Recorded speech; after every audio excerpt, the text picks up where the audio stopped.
고라는 왜 반역했을까라는 제목으로 하나님 말씀 증거하도록 하겠습니다. 성경 최초의 집단 반란 사건입니다. 고라 자손이 반란했죠. 고라가 반역을 했죠. 이유가 있습니다. 우리도 잠재적으로 반역을 할 그런 이유가 있다고 생각을 합니다. 그 뇌관을 제거하는 거. 그래야 충성스러운 종이 되겠죠. 충성하는 종으로 부르심이 왔는데 반역을 일삼으면 십자가에 원수되고 그거 망할 짓이죠. 다 마음에서부터 시작된다는 것입니다.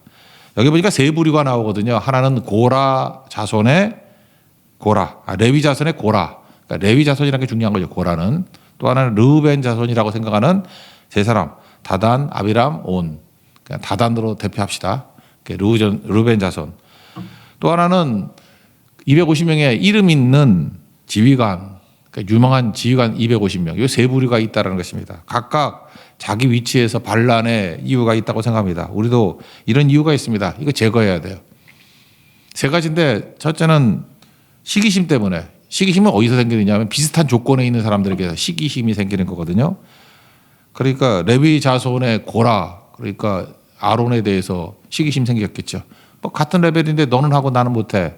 르우벤 자손은 르우벤이 원래 첫째 아들이잖아요. 그런데 모세에 대한 도전이겠죠. 너는 셋째 아들인 레위 후손 아니냐? 근데 첫째 아들 내가 진짜지 하는 그런 잠재 의식 속에 있는 경쟁심 뭐 이런 게 있겠죠. 그래서 시기심이 반역을 이끌 수 있다는 것입니다. 이게 첫 번째 우리가 뇌관을 제거해야 될 것이고, 두 번째는 2절에 나오는 유명한 사람들 250명인데 얘네들은 유명하다 그러니까 자기 공론자 한다는 거예요. 그게 아닌데 하나님의 은혜인데. 그래서 은혜로 무장되지 않으면 공로의식 갖고 이렇게 반역에 나서게 된다는 것입니다. 그리고 세 번째 내용은 3절에 나오는 건데 자가 발전하면 안 된다는 거예요. 내가 나를 이렇게 세우면 안 되고 하나님이 부르셔야죠. 그래서 하나님의 발령 없이 스스로 나서는 건 다 망한다. 모세를 보세요. 40세 때 부르심 없이 지 혼자 나서다가 살인이나 하고 도망치고 그러잖아요. 그런데 80세에 부르심 받았을 때 그때가 진짜다. 그래서 하나님 앞에서는 부르심 있을 때까지 기다리고 그 자리에 충성하는 게 중요하다. 부르심보다 앞서게 되면은 반역의 핵심이 될 수 있다는 것입니다. 이 세 가지 뇌관 우리 속에서 제거해서 모두 다 충성스러운 종되는 축복이 임하기를 바랍니다. 첫 번째 살필 것은 비슷한 사람이 위험하다는 것입니다. 비슷한 사람을 대하는 태도에 따라서 충성이 되기도 하고 반역이 되기도 한다라는 것입니다. 1절 한번 다 같이 읽겠습니다. 시작. 레위의 증손 고핫의 손자 이스라엘의 아들 고라와 르우벤 자손 엘리압의 아들 다단과 아비람과 벨렛의 아들 온이 당을 짓고. 그러니까 레위 자손 중에 고라가 있었고 르우벤 자손 중에 다단, 아비람, 온 뭐 이렇게 두 부류가 있었다라는 것입니다. 비슷한 사람이 위험하죠. 여러분 레위라는 야곱의 셋째 아들에게 세 아들이 있었죠. 게르손, 고핫, 무라리. 근데 그 중에 고핫 둘째 아들이 제일 크게 쓰임 받죠. 그래서 여기서 모세도 나오고 아론도 나오고 하여튼 제사장 그룹이 고핫에서 나와요. 고핫 자손에서. 그런데 같은 고핫 자손의 멤버가 누구였다고요? 그게 고라라고요. 같은 고핫 자손인데 이상하게도 아론 집안에서만 제사장이 나오고 자기 집안은 섬기래요. 물론 성막을 섬기는 일이지만 그것도 중요한 일인데 왜 너는 이렇게 제사장하고 우리는 왜 섬기는 일만 하느냐, 허드렛 일만 하느냐, 같은 레벨 아니냐. 아마 이 계기가 그랬던 것 같아요. 레위기 10장에 보면은 그 아론에게는 아들이 4명이 있었거든요. 나답과 아비후가 이렇게 하나님의 불을 그 잘못된 불을 섬기다가 죽었습니다. 다른 불, 그 하나님께서 정하신 불 말고 다른 불로 향을 피우다가 죽었어요. 즉사했어요. 그래서 셋째 아들 엘르아살, 넷째 아들 이다말이 그 역할을 감당하게 됩니다. 근데 요때 아마 이런 생각이 들었던 것 같아요. 아니 셋째 아들, 넷째 아들 할 바에는 우리를 쓰면 안 되느냐? 그죠? 고라 자손들 같은 고핫 후손인데 그러니까 니네만 해먹냐? 그래서 아마도 아론에 대한 불만 때문에 반역을 일으킨 게 아닌가 이런 생각을 갖습니다. 그리고 또 하나는 르우벤 지파 여기 뭐 다단, 아비람, 온이라 그랬는데 원래 장자는 우리가 장자 아니냐 일이. 세 번째인 니네가 왜 리더 역할을 하냐. 그래서 아마 모세에 대해서 도전했던 것 같아요. 이스라엘 리더는 르우벤에서 나와야지 뭐 이런 거. 모세의 자리에 대한 불편한 마음 이런 게 있었다라는 것입니다.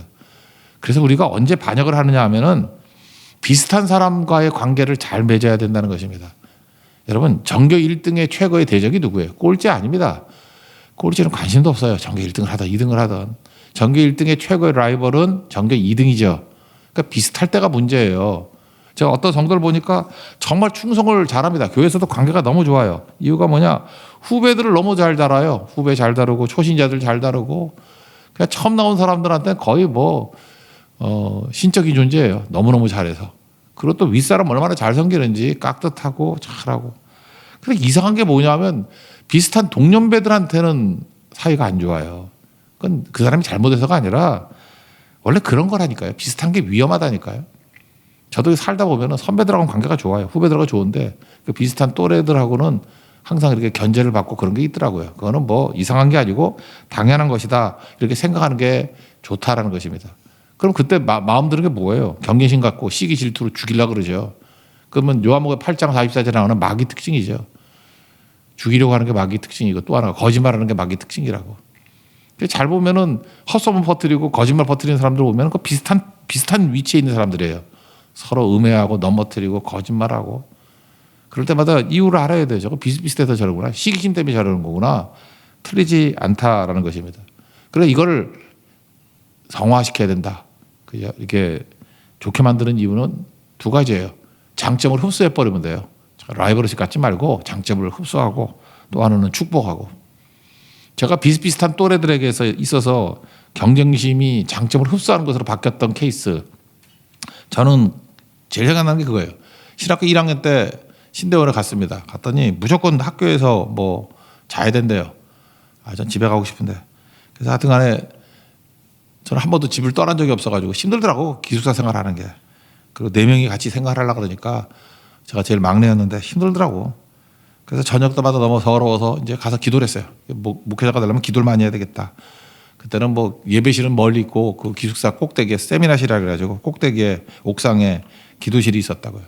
제가 전도사 되고 난 다음에 1시간씩은 꼭 기도하겠다. 저는 새벽에 약했어요. 그때는 새벽 무릎이 아니라 새벽 침대였습니다. 그래서 새벽이 정말 힘들었거든요. 그래서 밤은 내가 좋다. 밤만은 좋다. 그래서 밤에 1시간 기도했다고요. 근데 꼭 보면은 마지막까지 기도하는 또 다른 전도사님이 계셨어요. 난 몰라요. 지금도 몰라요. 누군지. 그냥 뒤통수만 보고 알고 있는데 꼭 기도를 하는데 제가 1시간 기도하면 꼭 남아있어요. 그래서 참 대단한 전도사님이다. 전 존경했습니다. 그러다가 하루는 이제 화장실에 간다고 잠깐 나갔다가 들어왔더니 이놈이 내가 간 지 5분 있다가 나가는 거야. 근데 그때 알았어요. 한 5월쯤에 내가 나가고 난 다음에 5분 있다 가는 아주 나쁜 놈이구나. 그때를 깨닫게 나가서 열이 팍 받더라고. 아니 뭐 저런 게 다 있어. 그래서 그다음부터 그 전도사님 갈 때까지는 기도 계속했어요. 서로 이제 아는 거지. 지도 안 가고 나도 안 가고. 가봐라. 나는 뭐 끈기 하나만은 내가 뭐 어떤 날은 3시간 했던 적도 있어요. 아침에 수업도 있는데 막 2시까지. 그렇게 가더라고. 다 이루었다 그러 나도 오고. 제가 그런 식으로 한 5월, 6월까지 신대 1학년 때였어요. 1학년 때인데 그러니까 3월부터 3, 4, 5, 6 뭐 꽤 오래됐죠. 거의 뭐 기말고사 끝나기 전까지. 지나놓고 생각하니까 그 전도사님이 너무 고마운 거예요. 그때 기도 엄청 했어요. 그때 사실은 제가 주일학교 뭐 맡아가지고 부흥도 일어나고 그때 그 경험. 근데 아직도 나 그 전도사님이 누군지 몰라요. 다만 이제 내가 패배를 시키고 나니까 다시는 안 오더라고. 하여튼 그때 2월 달에 2학기 때 못 봤어요. 하여튼 그런 분이었는데 그런 거죠. 뭐 죽이려고 그러지 말고 좋은 자극으로 여겨서 장점을 흡수하면 되잖아요. 그분이 끝까지 기도한다 그러면 난 더 하면 된다 그러는 거. 이거를 한번 설교를 했더니 제가 이전교회에 있을 때 19기 나이니까 78년생이죠. 그 두 사람이 있었는데 하나는 숙대생이 있었어요. 이거 뭐 좋은 거죠. 이름 얘기해야 되겠죠. 박지영이라고. 숙대생 박지영이 새벽 기도를 열심히 하는 거예요. 그랬더니 이대 다니는 같은 동기의 19기 강선영이라고. 그러니까 숙대하고 이대하고 붙은 거예요. 누가 더 늦게까지 기도하나. 얘네들은 저보다 더 하더라고. 새벽 기도 끝나고 이제 9시, 8시까지 학교도 안 가나? 그러니까 숙대는 가까우니까 그냥 거기서 가고 막 이때도 멀지는 않았죠. 뭐 그런 식으로 하여튼 둘이 경쟁하는 거야, 기도. 그리고 또 전도 경쟁이 붙고. 그래서 제가 알기로는 한 사람당 전도를 자기 학교 학생들 한 50명에서 100명씩 했어요. 한 사람이요. 한 사람이 50명에서 기도하고 전도하고. 그래서 두 사람 못 잊어요. 19기. 그러니까 뭐예요? 서로 이게 비슷비슷한 사람이 라이벌 의식이 생겼지만 장점을 흡수하는 것으로 가죠. 기도 흡수하고 전도하는 능력 흡수하고. 이게 되는 교회예요. 되는 교회. 이럴 때 되더라고. 그러니까 저도 윈윈이 뭔지 그런 걸 깨달았습니다. 신학교 때 그 기도하는 모습, 또 식구기 이 두 자매들 지금도 기억나요. 아, 이런 게 비슷한 사람끼리 장점을 흡수하는 것이구나. 그걸 깨닫게 되는 거죠. 또 하나는 뭐냐? 비슷비슷하면은 잠깐만 시기심 갖지 말고 축복하라고요. 창세기 12장 3절 보니까 땅의 모든 족속이 너로 말미암아 복을 얻을 것이다. 그러니까 우리가 축복하면 되죠. 다윗과 요나단도 비슷비슷하지 않았습니까? 둘 다 차기 왕이 될 사람. 서로 축복하잖아요. 그래서 아름다운 모습이 있었죠. 그래서 삶이 전쟁터가 될 뻔했는데 잔치집이 되더라. 그러니까 비슷함은 위험합니다. 그러니까 위험한 만큼 폭발력도 있어요. 좋은 쪽으로 변화가 되면은 이게 어마어마한 파워가 될 수도 있다라는 것입니다. 근데 고라와 또 여기 다단이라는 이 사람들은 이 비슷비슷함이 오히려 반역의 도구가 돼버렸죠. 우리 그냥 자연적인 성향에 맡기면 이렇게 돼버린다는 것입니다. 교회 안에서도 시기심 때문에 서로 죽이고 싸우고 그런 사람 얼마나 많아요. 고라입니다. 고라의 함정에 빠지지 말고 장점은 흡수할 줄 알고 축복할 줄 아는, 여기서 성장이 이루어지게 된다는 것입니다. 여러분도 지금 비슷비슷한 사람들 있죠? 잠깐만 이렇게 신경 좀 버리지 말고 장점 흡수하고 그 사람의 장점이 뭔가, 나도 하면 되지 뭐, 그죠? 저 사람이 충성하면 나도 충성하면 되고, 성실하면 나도 성실하면 되고, 헌신하면 헌신하면 되고, 뭐 따라 하자고요. 그리고 축복은 땅을 말고 기도해 주세요. 기도로 축복하고, 말로 힘들면 그러면 여러분들 인생이 바뀌어요. 그러면 오히려 위험한 함정이 오히려 도약의 크나큰 도구가 될 것입니다. 이런 축복이 많은 믿음의 종 되기를 축원합니다.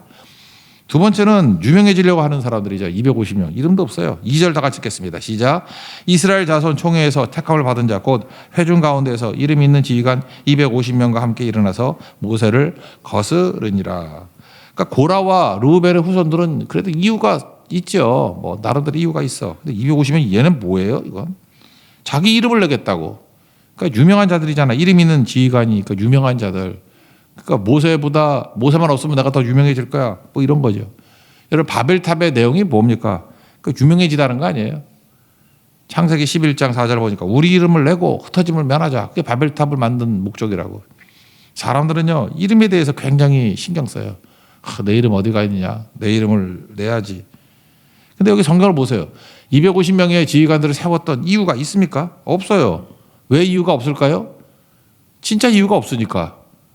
이게 중요한 거예요. 우리도 그래요. 하나님이 저 사람 쓰시는데 이유가 뭘까? 보면 이유가 없어요. 이유가 없다라는 걸 뭐라 그래요? 은혜다 그러잖아요. 은혜죠, 은혜. 하나님께서 은혜로 우리를 부르신 거지 무슨 이유 찾아서 불렀나? 잠깐 이유를 찾으니까 문제지. 저거 뭐 우리 집안에 뼈대가 있어서 뭘 해서 그런 거 아니에요. 그냥 하나님께서 이유 없이 부르신 거라고. 그게 은혜죠. 에베소 2장 8절 복음이라니까요. 은혜에 의하여 믿음으로 말미암아 구원받았다. 은혜로 말미암아 믿음으로 구원받았다. 이 세 개죠. By His grace, when you believed. 두 가지. God saved you. 이게 복음이에요, 복음. 이거 아니면 다 문제가 되는 거죠.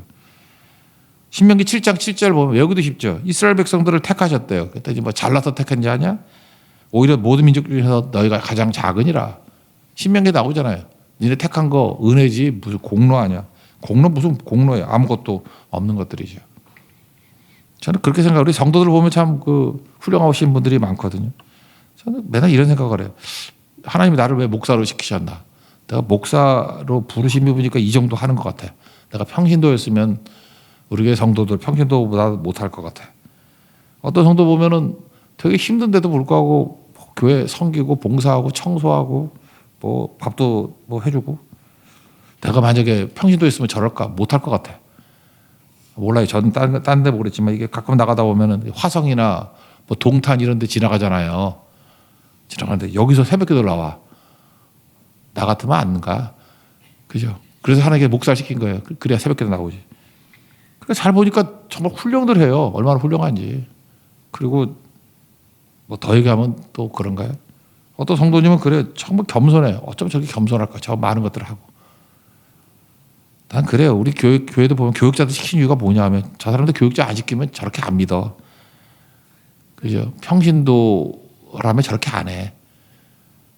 그렇다고 뭐 자랑할 게 뭐 있어요. 은혜지. 그죠? 은혜로 여기까지 부르심 입은 거지. 그렇게 생각하세요. 그죠? 충성하는 거. 근데 그 250명은 그게 아니라 지들이 잘난 줄 알잖아요. 그래서 은혜 붙드는 사람만이 승리할 수 있다.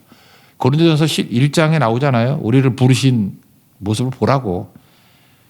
육체를 따라 지혜로운 자가 없고 문벌 좋은 자가 별로 없고 미련하고 약하고 그런 사람들, 멸시받는 사람들 불러가지고 하나님께 사용하시는 거잖아요. 이게 바로 뭐예요? 은혜. 그리고 은혜 의식을 가질 때 여러분들 안전합니다. 그리고 공로의식 가지면 반역합니다. 잘 보세요. 교회 삐딱각선 튀고 맨날 반역하고 교회 어렵게 만들고 십자가에 원수되는 사람들 보면 은혜 의식이 없어요. 다 내가 뭐 했대. 내가 뭘 했는데 나를 안 알아준다 그러고 뭘 했는데 이러고. 교회에서도 뭐 이렇게 장로나 뭐 이렇게 권사 집사 이렇게 투표하고 난 다음에 그 사라지고 하는 사람들 보면 특징들이 뭐냐면 왜 내 이름을 안 알아주냐 그거예요. 죽치고 가만히 있으면 그 다음에 되는데 안 그래요? 안 그런가? 우리 집안도 예수 믿는 집안이니까 장로 여러 번 떨어진 사람도 있잖아. 최고 7수가 있어. 7수. 7수가 있는데 이번에 드디어 됐는데 내가 그랬죠. 그냥 겸손하게 있으라고. 그랬더니 6번 떨어지고 난 다음에 눈물 흘리면서 난 자격이 없죠. 그래서 됐어요. 그거 처음부터 그러지. 그러면 2번에 됐을 건데. 얼마나 속상해 하는지. 또 우리 집안에 별별한 사람 다 있어요. 남편은 장로가 되는데 아내는 권사가 떨어졌어. 남편이 기뻐한다고 아내하고 싸워가지고 2달 동안 뭐 하여튼 우리 집안 고가루 집안이야. 그죠? 그래서 그것도 알려주느라고 고생 많이 했어요. 제가. 하여튼 별의별 사람 다 있어요. 그 이유가 뭐예요? 다 언제 상처리느냐 하면 언제 이 반역 비슷한 게 나오느냐 하면 공로의식이에요. 공로의식. 내가 이렇게 했는데 왜 날 안 알아주고 그러니까 나 빼놓고 다 나쁜 놈들이라는 거예요. 그 은혜는 뭐예요? 나 같은 자격 없는 자를 부르셔서 일꾼 세우셨다. 뭐 그런 거 아니겠어요? 250명들 그러자라도 잘 세우셨는데 뭘 더 유명해지려고. 우리나라는 유교의식이 있어서요. 입신양명 이런 거에 되게 그 영향을 많이 받아요. 그래서 생각보다 반역자가 많습니다. 이유는 유교의 뿌리를 뒀기 때문에 그래요. 구원받은 것만 해도 감사한 건데 사역자를 부르신 것만 해도 감사한데 뭘 더 바래. 그러니까 있는 자에 죽도록 충성해야지. 그죠? 죄사함 받은 것도 어딘데 기회를 준 것도 어딘데 죽도록 충성해야지. 평신도들이 이렇게 충성하는데 목사로 부르시면서 이거 뭐 당연한 거지. 그게 중요한 거겠죠. 그래서 은혜로 여기십시오. 은혜로. 세 번째는 자꾸 자가 발전하지 말라는 거예요. 이거 목회자도 그렇고 평신도도 그래요. 잠깐만 지가 알아봐. 하나님 발령도 안 내렸는데. 발령을 내려야 가는 거거든요. 하나님 발령 내려야. 제가 친구들도 많이 있잖아요. 목회자들 맨날 어디 좋은 교회 없냐 뭐 어떤 스펙을 쌓으면 어떤 교회를 가느냐. 이거 잘 된 애 하나도 없어요. 근데 어떤 때는 좀 위치 안 맞는 것 같은데도 이유 없이 충성하고 고생하고 하나님 마지막에 다 세우더라니까요. 지금 참된 종을 찾는 데가 여기저기인데 그거 뭐 발견하면 당장에 쓰임 받지 안 그래요? 약간의 시차지. 시차 있어봐야 1, 2년이지. 길어봐야 3, 4년이지. 인생 전체를 꼽을 때 그거 뭐 별건가. 근데 자가 발전을 해요. 내가 자신을 발령하려고 그래. 여기도 보면 고라와 그 반역하는 자손들이 뭐라 그래. 너만 쓰느냐. 근데 이론은 정확해. 우리 지금 얘기하는 만인 제사장주의. 그러니까 우리의 존재로서의 접근은 다 맞는 얘기예요. 3절 한번 읽어봅시다. 시작. 그들이 모여서 모세와 아론을 거슬려 그들에게 이르되 너희가 분수에 지나도다. 회중이 다 각각 거룩하고 여호와께서 그들 중에 계시거늘 너희가 어찌 여호와 이 총회 위에 스스로 높이느냐. 여기 뭐 다 거룩하고 여호와께서 그들 중에 계시거늘 다 맞는 얘기죠. 틀린 얘기 아니에요. 만인 제사장이잖아요. 뭐 모세와 아론만 쓰시는 게 아니라 다 하나님 앞에서 만인 제사장이다. 뭐 보면은 신학적으로 틀린 건 하나도 없어요. 그런데 문제는 뭐냐? 하나님이 다 존재로서 하나님이 자녀로 부르셨고 일꾼으로 부르셨지만 그 어떤 직분에 있어서는 달리 부를 수 있잖아요. 오늘도 여기 다 하나님의 백성이지만 이렇게 담임 목사로 부른 사람이 있잖아요. 그러니까 설교하는 거고 뭐 너만 설교하느냐? 그래서 나오라 그러고 뭐 내가 하겠다. 그럼 또 교회 질서가 다 깨지잖아. 고린도전서 12장 4절 보니까 은사 여러 가지가 있는데 성령 같고 직분 여러 가지나 주는 같고 사역은 여러 가지나 모든 것 가운데서 이루시는 하나님은 하나다. 이런 얘기가 나오죠. 은사는 뭐예요? 뭐 탤런트 그러니까 선물 잘하는 거. 직분은 뭐예요? 포지션. 뭐 목사, 뭐 장로, 권사, 뭐 리더 뭐 이런 거겠죠. 사역은 뭐 실제적으로 하는 일. 이게 다 일치되면 얼마나 좋아요. 근데 이게 다 다르잖아요. 그럼 하나님께서 부르심이 있을 때 부르심에 충성하는 게 중요한 거겠죠. 그러니까 어떤 때는 그래요. 능력이 특출난 사람인데 좀 능력이 부족한 사람 밑에서 일하게 만들 때도 있어. 그 충성하면 되는 거지 뭐. 하나님께서 그렇게 사용하면 또 안 되나?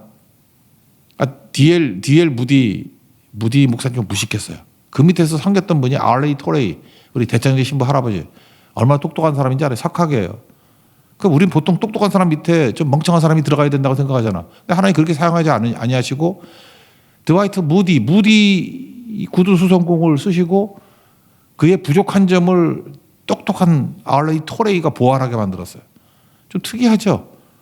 근데 R.A. 토레이가 내가 볼 때 더 훌륭해. 그 D.L. 무디의 모든 신학적인 부족함들을 채워주고 도와주고 그래서 충성도 하니까 둘 다 훌륭한 분 된 거 아니에요? 그렇죠. 근데 이거 아니다 그러고 R.A. 토레이가 내가 해야 된다. 우리 한국 같으면 벌써 두 쪽 났어. D.L. 무디 있고 R.A. 토레이 나오고. 근데 이 사람은 죽을 때까지 충성하잖아요, 같이. 이게 중요한 거겠죠. 자기 부르심이 있잖아요, 부르심. 부르심에 떠난 사람들은 보면 부작용이 일어나고 십자가에 원수되고 자기들 별로 안 좋습니다. 그러니까 이런 것들 하나님이 나를 부르시다. 하나님의 부르심. 거기에 충성할 줄 알면 반영 안 합니다. 충성할 수 있다라는 것입니다. 오늘 보면 이거 세 절밖에 안 되지만 우리 안에 다 반역의 인자들이 있다니까요. 반역의 인자가 뭐 다른 거 아니에요. 너무 자연스러운 일이라니까요. 비슷비슷한 사람에 대해서 경쟁의식 갖는 거 뭐 이거 뭘 나쁘다 그래?